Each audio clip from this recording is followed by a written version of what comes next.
I'm currently working a stable government job, but have an opportunity to take an esports job at Epic, which is where my passion is. Bro, I don't think that Epic Games is going under. Gaming jobs are more risky. Esports jobs are more risky. There could be layoffs. I'm not going to tell you that your job's 100% safe. If you are truly passionate about it and you can work at Epic Games, you're not going to like, it's not working for TSM or something. It's just a stable job with 401k and benefits. And it's a company that has a huge income. If you go to Epic Games and you take this job and you are good at it and you make relationships within the company and you, I don't know, excel, then even if they cut esports positions, there's a chance you could move somewhere else in the company. Like, it's also good on a resume. I think on a risk adjusted basis, it's not crazy to take this job, especially if it pays more. So I would tell you, this is not something that's so risky that you shouldn't leap at it, I think, if you're truly into it. Has it been long enough you can tell your TSM story you couldn't say before? I can tell my TSM story. It's not anything crazy. My TSM story is they offered me the job of VP of marketing when I decided I was going to leave Nvidia. And I was deciding between, I really just wanted to move to LA. Yeah. Me and Ari couldn't live in San Jose any longer. We just couldn't do it. It's just not a very fun city. We didn't have any friends there. As much as I, was happy with the pay and job at Nvidia, I wanted a quality of life change. So I wanted to go to LA and I was deciding between doing content or this TSM job. They offered me VP of marketing. And when I was deciding whether or not to take it, I was like, well, can I interview some of the people that would be on my team? Because I would be leading a team, right? So the entire marketing team of TSM would report to me. And I wanted to know what that team was like. And I also wanted to know what TSM was like. The crux of the story is, the first person I interview is this woman. I don't want to get into details here. I will just say, I asked her some like really basic questions about TSM and the work-life culture and like, is there problems with leadership or whatever? Within, I'm not kidding, probably 15, 20 minutes. This is a woman I've never met before. Within 15 or 20 minutes, she was crying, talking about how bad it was to work at TSM. Like just like stressful, under-supported, like leadership not trusting, just like bad. And like that is a really, really, really major red flag. Like I didn't have to pry this out of her at all. And like theoretically, she was telling this to someone who would be her boss. Then she got the job. No, she actually quit. She quit TSM soon after that. I don't know. And that wasn't the only interview I did. I did quite a few, and I just got a lot of red flags. People were volunteering the information. Like people there were openly telling me, about bad morale. So eventually I just said, this is a bad idea. And they ended up getting rid of their league team and, it's gone pretty bad. So TSM dead now though? No, it still exists. They also have, they own Blitz GG, which is like a lot of you have this. When you play League or TFT or something, you have the Blitz overlay. That's where TSM's money comes from. That's basically the business now. This is the last thing I'll say. And again, it's not like they treated me fine in the interview. I'm not trying to disparage or anything here, but I have to be honest. One of my main things going in was this is a few years back, right? So I'm like, hey, listen, this is going to be kind of a tough challenge, but TSM has a history. It has a brand that some people know. If they have a budget, then like theoretically we could make something happen here. This is a marketing challenge, but it could be interesting. But one thing that's going to make it impossible for me is if we have to push crypto shit, because gamers hate crypto. I was like, if we have to push crypto shit, then it became very, very, very, very obvious. Like they didn't want to say it because of the way I asked the question, but it became very obvious that yes. Like they saw the future of the company as crypto based. They were like, yeah, crypto is the way TSM's going. That was really for me, even more than anything else. That for me was like, this is a non-starter. There's just no way. What a miserable job. Trying to pitch crypto to gamers is like, that's just the worst fucking job idea I can imagine. Did you have any other job offers and interviews? Yeah, I did. Well, I made the decision before this one finished, but I got to round 3 with Disney. They're trying to build out a stronger, robust gaming division. They see how important gaming is. And so I was pretty far along with Disney, which is also based in LA. So I was like, I thought about that. But again, Disney gaming, not as cool to work for again as like the main Disney marketing team. At the end of the day, it still is like shit for kids. And I don't know. My heart wasn't in it from the beginning. I just kind of wanted it for the brand name. So I ended up not taking it.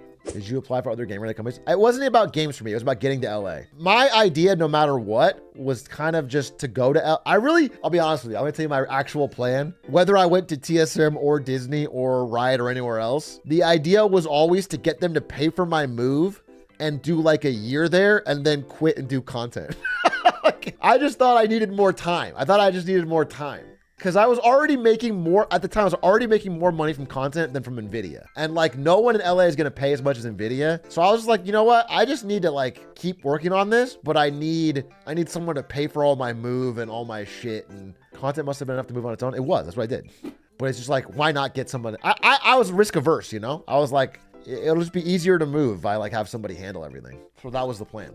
I'm surprised you were able to leave the Nvidia building to quit. Shit is a maze. Well, at this time it was work from home because of COVID. But yes, the Nvidia headquarters is a spaceship. It's kind of like this.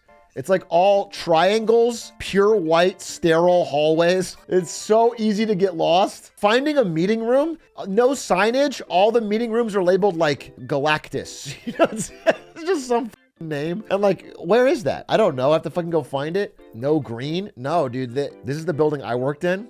It was like their big flagship headquarters. They were like, it opened right as I started. This is a brand new building right when I started. They quickly realized that it kind of sucked. And so they built an exact duplicate of this building across the street, but fixed all the problems. And so everybody wants to work in that building, not in this building. So they added, look, here, you can see it right here. Look, they just made this duplicate, except this one has like greenery and like grass spaces and like artwork and decorations and wood paneling. And like, this one is just so much nicer. Where was Evan Gao standing? Right here. This is where Evan Gao did his backflip. This is where I would walk to work. I would put my dog out right here. I would try to walk across this street to go like get snacks and stuff sometimes, except people always went 10 million miles per hour. This is like the most dangerous crosswalk in America. I think that's why they added this bridge. This bridge didn't exist when I was there. Didn't they try to make a bridge at college to solve a problem like that and it collapsed? Is your takeaway that because one bridge collapsed, bridges are a useless feature? That we should never try bridges again because one bridge? I'm just not sure that's a good line of thought, my friend. 70% of Americans are killed by bridges. I don't know enough about the stats to dispute that. The bridge at FSU collapsed because the engineer who designed it forgot to click a button on the app. Is there a don't collapse button? Does it run it through a non-collapse filter? You forgot to click export. They just built the bridge with no file because he didn't export it. 100 gifties from G Zoshi? G Zoshi has 2 messages in my chat history, and they're both from today. The first message, if I'm gonna buy a new laptop, what one should I get? Bro, I don't work at Nvidia anymore. Gift the money to MKBHD. What am I gonna tell you? Are you in school? Are you wanting a game? Are you trying to work? Get the latest Nvidia laptop, bro. And then your second message, you have 2 messages. The second one was the letter M. And then your third action was 100 gifted subs. I have a tough time understanding you. Here's what I'm gonna do. This is what you should get. Right here. Here's the link. You should get a brand new Nvidia GeForce 40 series laptop. This is their latest campaign. I know the guy working on this campaign. He would love to get one more sale. This is great. Just get any one of these Nvidia GeForce 40 series RTX laptops. They're thin, fast, and light. You know, back in the day, a gaming laptop in college might be loud or bulky and unable to compete with a thin and light MacBook. But now you can have the best of both worlds by getting a thin and light GeForce 40 series laptop powered by RTX technology. They can give you thin, light, fast, and the gaming you crave in college. Do you like playing Fortnite? Do you like playing Escape from Tarkov? Well, guess what? Now you can do that in college without sacrificing any of what you need to compete in the classroom. Your parents will love it and you will love it. Is he reciting this from memory? I wrote this shit.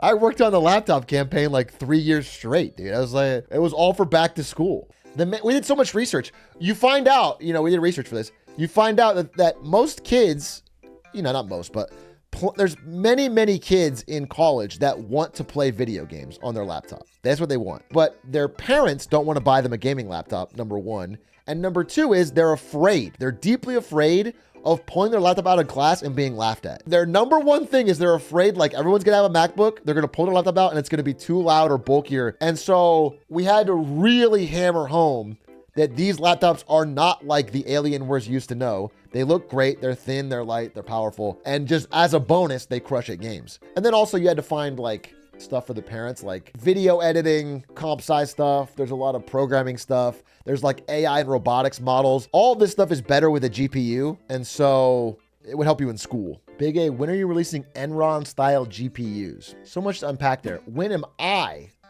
personally am not a GPU company. I just worked for Nvidia at one point. So I don't have foundry time at TSMC in Taiwan. So it'd be very difficult for me to get GPUs created. I would need billions of dollars, the ability to outbid Apple and Nvidia. That could be tough. Secondly, were I to get that, were I to raise enough money from investors to start my own GPU production company, I think calling them Enron style GPUs. Enron was an energy company based out of Texas that had nothing to do with computer graphics. So it'd be tough to get people to raise billions of dollars for a fraud energy company based style GPU. Do you understand? I'm hearing a lot of problems and not enough solutions. It's not my job.